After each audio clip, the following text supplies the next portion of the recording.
اعوذ باللہ من الشیطان الرجیم بسم اللہ الرحمن الرحیم۔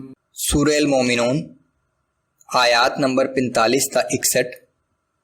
پچھلی آیات میں قوم نوح اور کئی دوسری قوموں کے ذکر کے بعد موسیٰ اور ہارون علیہ السلام کو نشانیوں کے ساتھ فرعون کے پاس بھیجنے کے واقعات۔ فرعون نے انہیں جھٹلا دیا اور بالآخر ہلاک ہوا۔ اسی طرح عیسیٰ علیہ السلام اور ان کی ماں کو اللہ نے ایک عظیم نشانی بنا دیا۔ تمام رسولوں کا ایک ہی دین تھا، لیکن ان کی امتوں نے اپنے دین کے ٹکڑے کر ڈالے۔ ان گمراہ لوگوں کو دنیا کی جو نعمتیں وافر مقدار میں مل رہی ہیں وہ ان کے لیے بھلائی نہیں بلکہ ان کی گمراہی میں اضافے کا موجب ہیں۔ جو لوگ بھلائی حاصل کرنے میں سبقت لے جاتے ہیں وہی کامیاب ہوں گے۔ اعوذ باللہ من الشیطان الرجیم۔ ثم ارسلنا موسیٰ واخاہ ہارون بآیاتنا وسلطان مبین۔ پھر ہم نے موسیٰ اور اس کے بھائی ہارون کو اپنی نشانیوں اور واضح دلیلوں کے ساتھ رسول بنا کر بھیجا۔ إِلَى فِرْعَوْنَ وَمَلَئِهِ فَاسْتَكْبَرُوا وَكَانُوا قَوْمًا عَالِينَ۔ ہم نے انہیں فرعون اور اس کے سرداروں کے پاس بھیجا، لیکن ان لوگوں نے تکبر کیا اور وہ لوگ تھے ہی سرکش و متکبر۔ فَقَالُوا أَنُؤْمِنُ لِبَشَرَيْنِ مِثْلِنَا وَقَوْمُهُمَا لَنَا عَابِدُونَ۔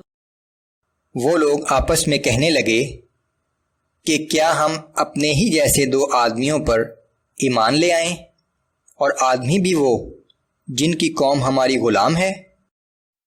فَكَذَّبُوهُمَا فَكَانُوا مِنَ الْمُهْلَكِينَ۔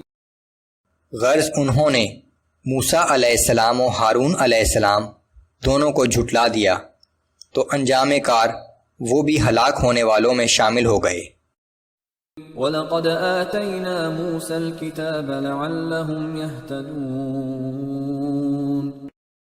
اور ہم نے اس واقعے کے بعد موسیٰ علیہ السلام کو کتاب یعنی تورات عطا کی تھی تاکہ ان کی قوم کے لوگ اس سے ہدایت حاصل کریں۔ وَجَعَلْنَا ابْنَ مَرْيَمَ وَأُمَّهُ آيَةً وَآوَيْنَاهُمَا إِلَى رَبْوَةٍ ذَاتِ قَرَارٍ وَمَعِينٍ۔ اور اسی طرح ہم نے عیسیٰ ابن مریم اور ان کی ماں کو اپنی قدرت کی نشانی بنایا اور ان کو ایک ایسی پرسکون بلند مقام پر پناہ دی جہاں چشمہ جاری تھا۔ یا ایھا الرسل کلوا من الطیبات واعملوا صالحا۔ ہم نے تمام رسولوں سے یہی کہا کہ پاکیزہ چیزیں کھاؤ اور نیک عمل کرو۔ انی بما تعملون علیم۔ بے شک تم جو کچھ کرتے ہو ہم اس سے خوب واقف ہیں۔ وَإِنَّ هَذِهِ أُمَّتُكُمْ أُمَّةً وَاحِدَةً وَأَنَا رَبُّكُمْ فَاتَّقُونِ۔ اور یہ تمہاری امت ایک ہی امت ہے اور میں تمہارا رب ہوں، بس تم صرف مجھی سے ڈرو۔ فَتَقَطَّعُوا أَمْرَهُمْ بَيْنَهُمْ زُبُرًا۔ مگر بعد میں تمام امتوں نے پھوٹ ڈال کر دین میں اپنا اپنا طریقہ الگ کر لیا۔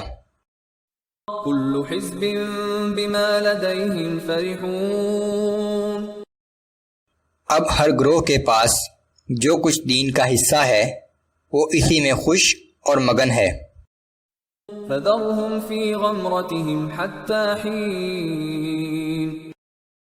اے پیغمبر صلی اللہ علیہ وآلہ وسلم، آپ ان لوگوں کو اس زندگی میں ہماری دی ہوئی مہلت تک ان کی غفلت اور جہالت میں پڑے رہنے دیں۔ أَيَحْسَبُونَ أَنَّمَا نُمِدُّهُم بِهِ مِن مَّالٍ وَبَنِينَ نُسَارِعُ لَهُمْ فِي الْخَيْرَاتِ بَل لَّا يَشْعُرُونَ۔ کیا یہ لوگ سمجھتے ہیں کہ ہم جو انہیں مال اور اولاد میں ترقی دے رہے ہیں تو کیا ہم انہیں خیر و برکت پہنچانے میں تیزی دکھا رہے ہیں؟ نہیں، ایسا نہیں ہے، بلکہ انہیں اصل بات کا تو شعور ہی نہیں ہے۔ یہ سب کچھ تو ان کی آزمائش کے لیے دیا جا رہا ہے۔ ان الذين هم من خشية ربهم مشفقون والذين هم بآيات ربهم يؤمنون۔ دراصل وہ لوگ جو اپنے رب کے خوف سے ڈرتے رہتے ہیں اور وہ لوگ جو اپنے رب کی آیات پر ایمان رکھتے ہیں۔ والذین هم بربهم لا يشركون والذین یؤتون ما آتوا وقلوبهم وجلة انہم الی ربهم راجعون۔ اور وہ لوگ جو اپنے رب کے ساتھ کسی کو شریک نہیں کرتے اور وہ لوگ جو اللہ کی راہ میں جتنا کچھ دے سکتے ہیں بلا تعمل دیتے ہیں، لیکن پھر بھی ان کے دل اس خیال سے خوفزدہ رہتے ہیں کہ انہیں اپنے رب کے پاس واپس جانا ہے۔ اولئک یسارعون فی الخیرات وهم لها سابقون۔ یہ ہیں وہ لوگ جو بھلائیاں حاصل کرنے میں تیزی دکھا رہے ہیں اور یہی لوگ بھلائی حاصل کرنے میں سبقت لے جانے والے ہیں۔